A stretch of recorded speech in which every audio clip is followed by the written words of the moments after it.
Pega papel e caneta que hoje eu vou te ensinar a fazer essa receitinha de broinha com goiabada, ingredientes que eu tenho certeza que você tenha na sua casa.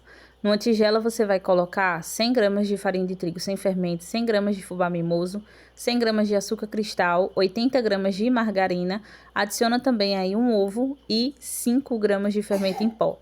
Você vai pegar essa mistura aí e misturar mesmo com as mãos, gente. Bota a mão para mexer aí, chegou nesse ponto aqui onde não gruda mais, você vai pegar uma forma, untar e você vai separar bolinhas de mais ou menos 30 gramas. Após você separar essa quantidade de bolinha, que rende mais ou menos de 3 a 14 broinha, você vem pincelando aí com uma gema de ovo. Aqui é opcional, mas fica extremamente maravilhoso.